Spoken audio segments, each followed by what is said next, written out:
campagne, un point de chute, avec de quoi tenir. Beaucoup de survivalistes s'intéressent à diverses questions afin d'évaluer les risques et leurs besoins. L'une d'entre elles qui préoccupe beaucoup de survivalistes, ce sont les événements internationaux. Plus précisément, l'enchaînement d'événements internationaux qui provoquent des crises qui pourraient nous affecter. Ces enchaînements auxquels on assiste depuis des dizaines et des dizaines d'années s'appellent le nouvel ordre mondial ou le mondialisme. Le mondialisme est une entreprise délibérée qui vise à unifier le monde sous une seule gouvernance et évidemment, de tels changements ne se font pas sans d'énormes douleurs. J'ai demandé à M. Pierre Hilard, en visite au Québec, sur l'invitation du Bonnet des Patriotes, de nous parler du mondialisme, puisque, il faut le dire, c'est le plus grand spécialiste en la matière. Je laisse la parole à M. Hilard. Pierre Hilard, pouvez-vous nous décrire ce qu'est le nouvel ordre mondial et quel but il vise à atteindre?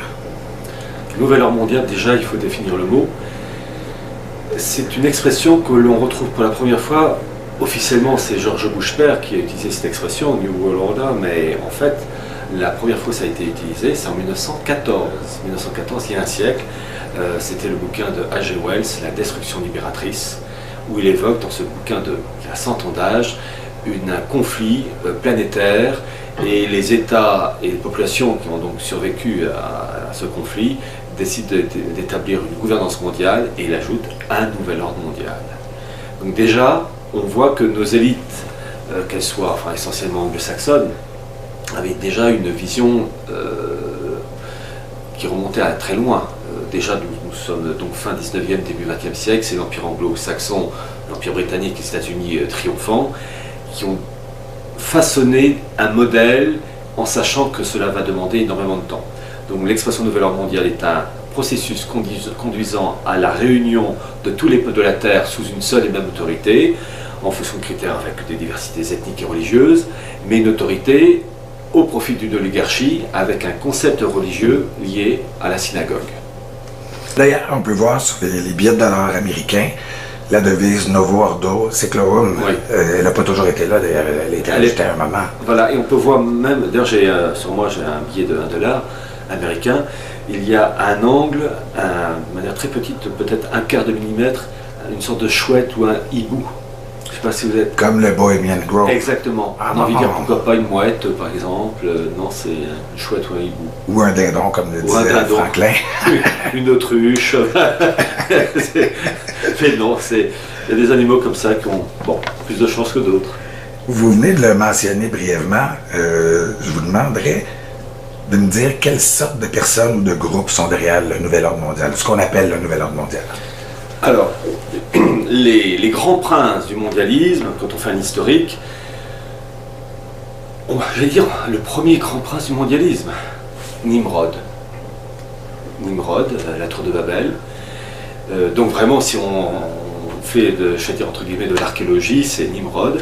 Je rappelle que cette œuvre, Nimrod, donc la tour de Babel, vous avez une œuvre d'un musicien anglais qui s'appelle Edward Elgar, et donc 19e, 20e siècle, et qui a écrit une œuvre musicale qui s'appelle Nimrod, qui a été jouée lors de l'enterrement de Winston Churchill.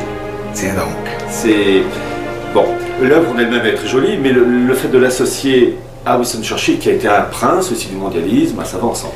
Alors, oui, parce qu'il a quand même décidé sciemment de faire reculer l'Angleterre pour céder la place aux États-Unis, quand même. Oui. Un empire qui décide de laisser la place à un autre, quand même. En sachant que la City de Londres reste quand même aux manettes. Évidemment. La City de Londres, je rappelle, c'est la capitale de la mafia planétaire. C'est d'ailleurs un des titres des chapitres de mon livre, dans Chronique du mondialisme. Bon. Donc, la grande généalogie, on ne peut pas évidemment tous les citer, mais on peut citer, ne serait-ce que dans le monde anglo-saxon, une grande figure comme Cecil Rhodes, mais il faut aussi, quand on a lu Carroll Quigley ou Anthony Sutton, il faut citer des gens comme Alfred Milner, qui était le bras droit de Cecil Rhodes, Lionel Curtis. Donc toutes ces personnes ont joué un rôle. Et puis une personne qui pour moi est le plus, dans la hiérarchie mondialiste, 19e, 20e siècle, la personne la plus élevée, avant de citer son nom, il faut savoir qu'il y a une super élite mondialiste dont on ne connaît pas les noms. Et il y a un nom pour ça, on appelle cela les supérieurs inconnus. Et entre ces supérieurs inconnus qui jouent un rôle premier et ces élites mondialistes connues, il y a une personne qui est un peu l'intermédiaire entre ces deux mondes, qui est mort en 1960 ou 1962, qui s'appelait Joseph Ratzinger. Et personne ne connaît cet homme, et pourtant, il était très rapidement le conseiller du président, premier ministre mexicain durant les années 20, dans l'affaire des Cristeros, les Vendiens mexicains qui résistaient à l'influence maçonnique du gouvernement mexicain. Donc, il a été le bras droit de Sikorsky durant la Seconde Guerre mondiale, et comme par hasard, quand Sikorsky s'est tué en avion en 1943, là, pour une fois, il n'était pas avec lui.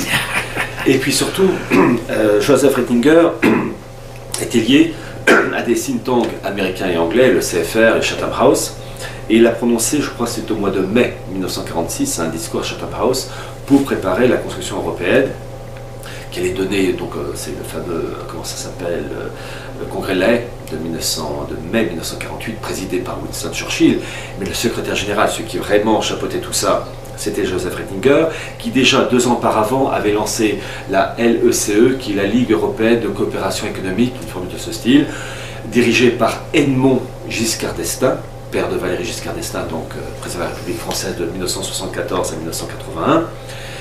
Et le même Joseph Ratzinger avait favorisé la création d'un institut dont le nom m'échappe, qui a été créé dans les années 46, 47, 48, dans ces eaux-là, qui était présidé par un Anglais qui s'appelait Duncan Sandys, qui était aussi, tout simplement, petit détail de Katsu, le gendre de Winston Churchill.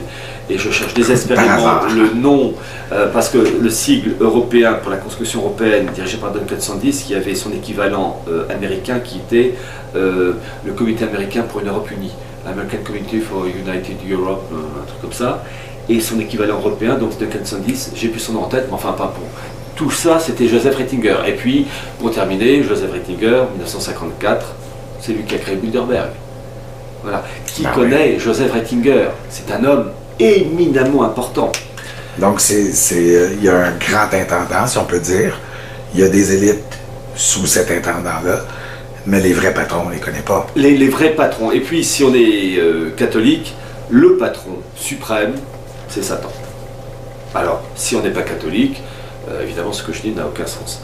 Mais le mondialisme est une mystique liée à la synagogue. Et d'ailleurs, lorsqu'on lit l'Apocalypse de Saint Jean 2.9, 3.9, Saint Jean utilise 2 fois de suite la synagogue de Satan. Ah oui. Bien, c'est joyeux. C'est joyeux. Ouais. À quoi reconnaît-on les manifestations du mondialisme? Pouvez-vous nous donner des exemples de phénomènes sociétaux qui en sont de sa marque?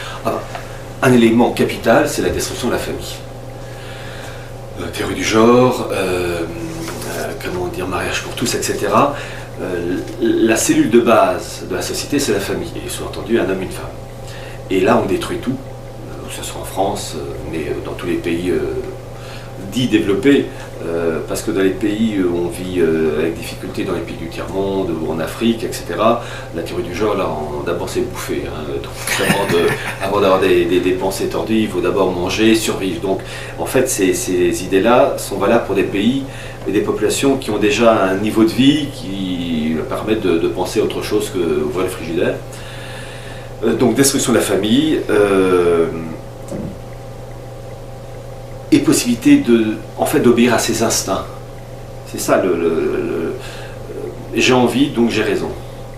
Parce qu'au nom de ma liberté suprême, c'est le principe révolutionnaire de je suis mon propre maître, ma propre loi, ma propre référence. Donc si j'ai envie d'aimer les mouettes, les chiens ou les dindons, eh ben, au nom du droit à ma propre autonomie, bref, c'est du délire. Et ça vous donne du Conchita Wurst. Oui. Je rappelle, Wurst en allemand veut dire saucisse. Oui. Mais en fait, Conchita Wurst n'est que la conséquence logique d'une tourne d'esprit qui veut autoriser toutes les différences. Oui, parce que ça ne serait pas possible si l'environnement ne le permettait pas. Ah oui, oui. Conchita Wurst au Mali ou au Tchad n'a aucune chance. Oh, mais voilà. Ça, j'ai aucun doute. Voilà, parce que bon. Et À part les phénomènes sociétaux comme ça, si on parle même à plus grande échelle, parce que ça affecte les individus et l'environnement dans lequel on vit, mais au niveau de l'échiquier mondial, par exemple. Ah, c'est ce que j'en parlerai de ma conférence demain, c'est la mise en place des blocs continentaux. Ça, on est en plein dedans. L'Union européenne est le prototype le plus avancé, mais vous avez l'Union africaine, vous avez l'UNASUR qui a été lancée en 2008 pour l'Amérique du Sud, et vous avez, mois de mai 2014, le lancement par Poutine de la communauté économique eurasiatique, Russie, Kazakhstan, Biélorussie. Et lorsqu'il a annoncé ça en 2011, il avait dit, Poutine, qu'il fallait mettre en place une Union eurasienne supranationale. Et puis vous avez l'Amérique du Nord. Vous avez depuis 1994 l'ALENA, qui est l'équivalent de la CEE, Communauté économique européenne, lancée par un traité de Rome en 1957. Mais CEE est devenue à partir de 1992 avec Maastricht l'Union européenne. Et bien il va y avoir la même mutation dans le cas nord-américain, donc Canada, États-Unis, Mexique, pour le lancement d'une union communauté nord-américaine, à la fois une union politique, économique et militaire sécuritaire. Et chose très intéressante, il faut voir que ce projet qui a été lancé officiellement en 2005 devait voir le jour en 2010. Et nous sommes en juin 2014, la chose n'est pas encore faite, mais il y a toujours du retard, on est sur Terre. Hein. Même nos adversaires avec des moyens colossaux, financiers, etc., ne réussissent pas toujours à respecter le rythme. Mais il y a quand même, d'un point de vue sécuritaire, la mise en place depuis juillet 2013 d'un périmètre commun de sécurité, dans le cas de la NSA, Canada, États-Unis, Mexique. Et ça a été présenté de la manière la plus officielle par la sénatrice américaine Dianne Feinstein lors d'une... Ma préférée. C'est la plus belle.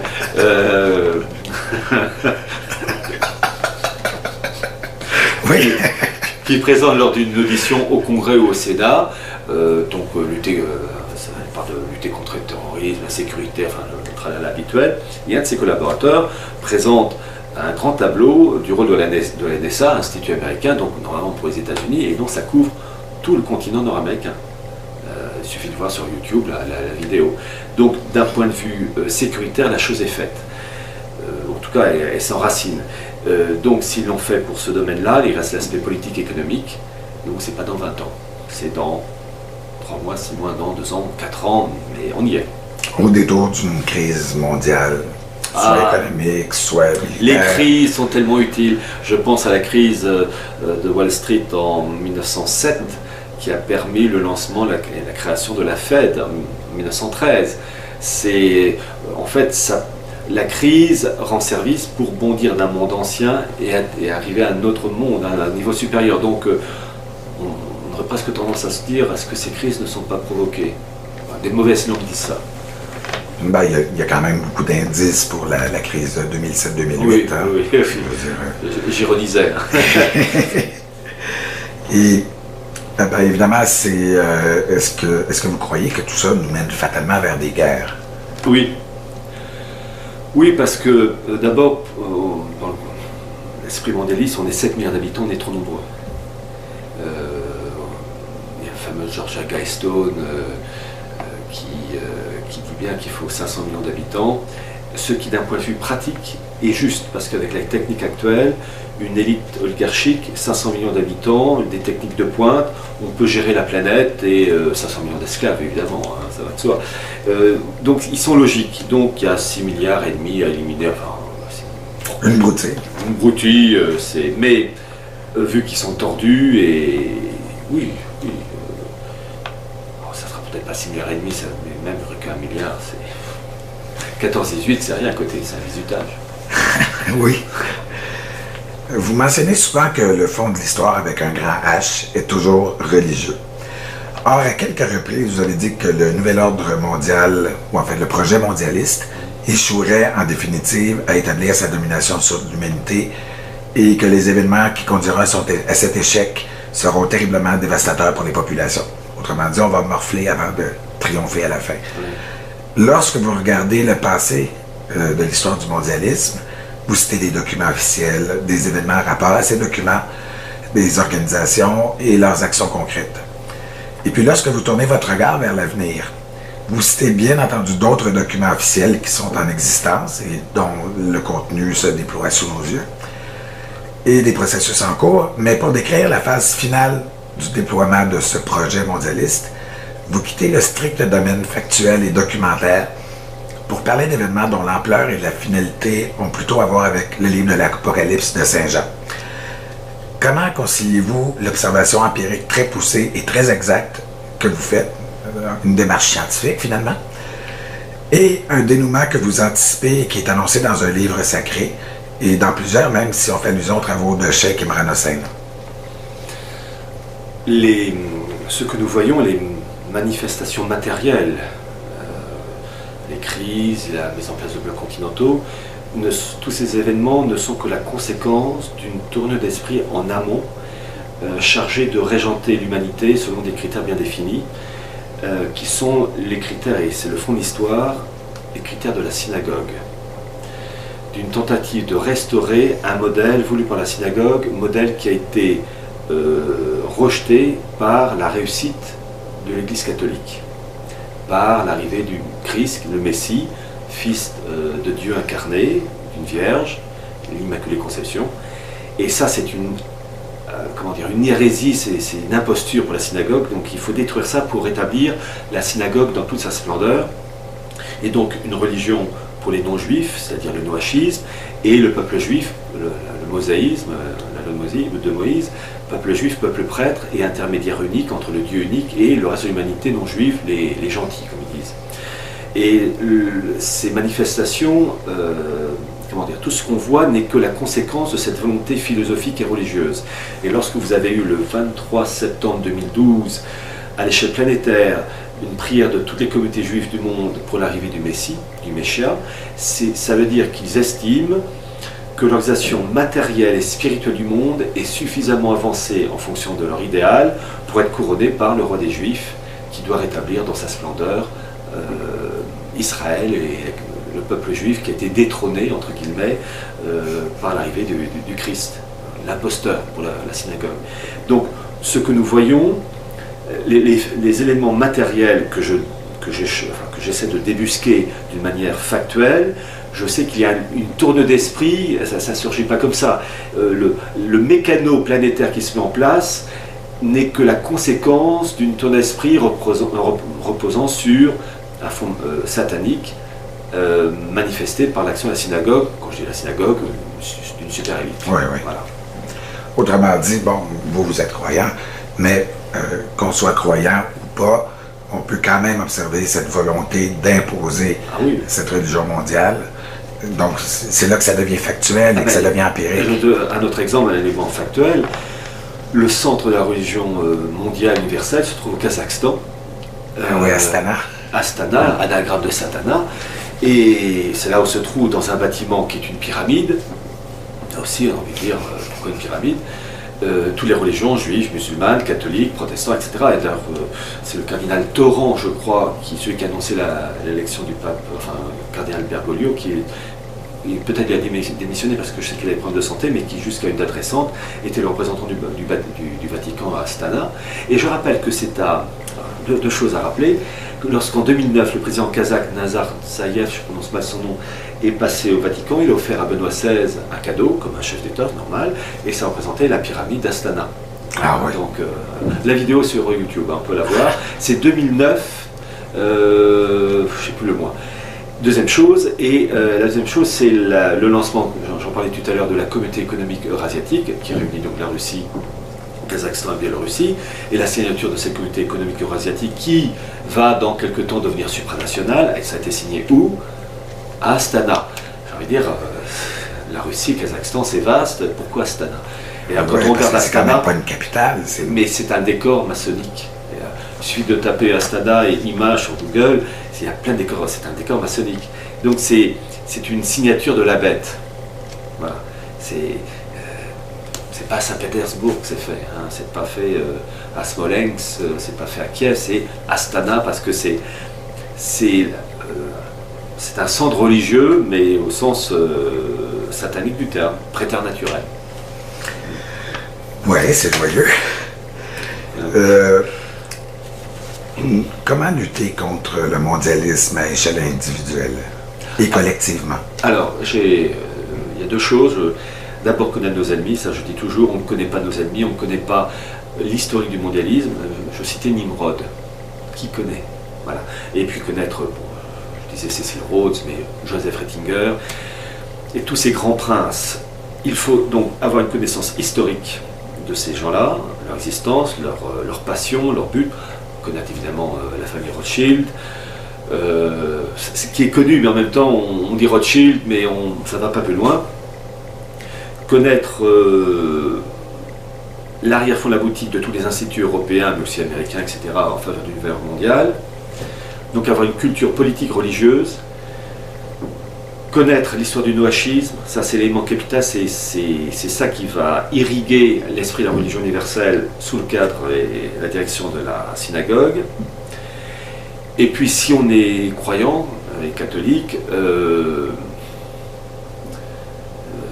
essayer de vivre en conformité avec ce que dit l'Église catholique traditionnelle.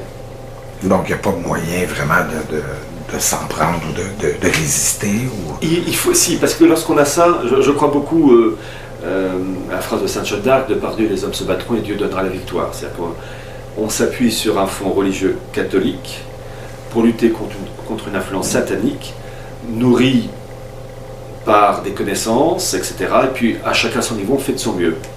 Et la roue tourne. Donc on ne connaît pas la date.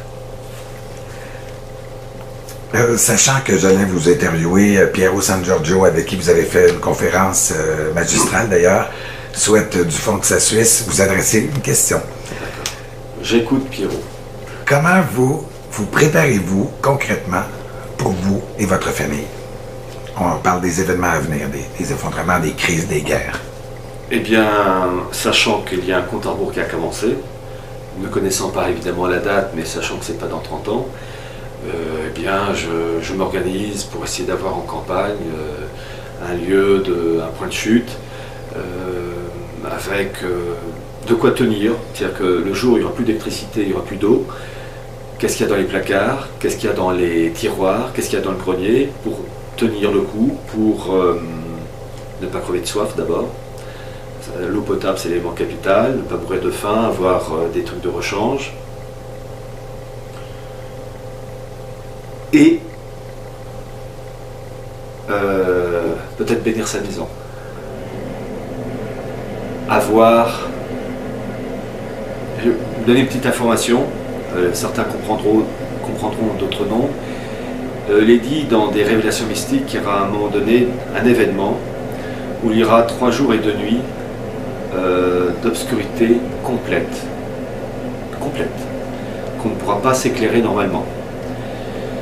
Il faudra rester enfermé chez soi, porte, fenêtre et volets fermés, et ne pas sortir pendant 3 jours et 2 nuits. Et que la seule manière de s'éclairer serait ou sera d'avoir des cierges bénis.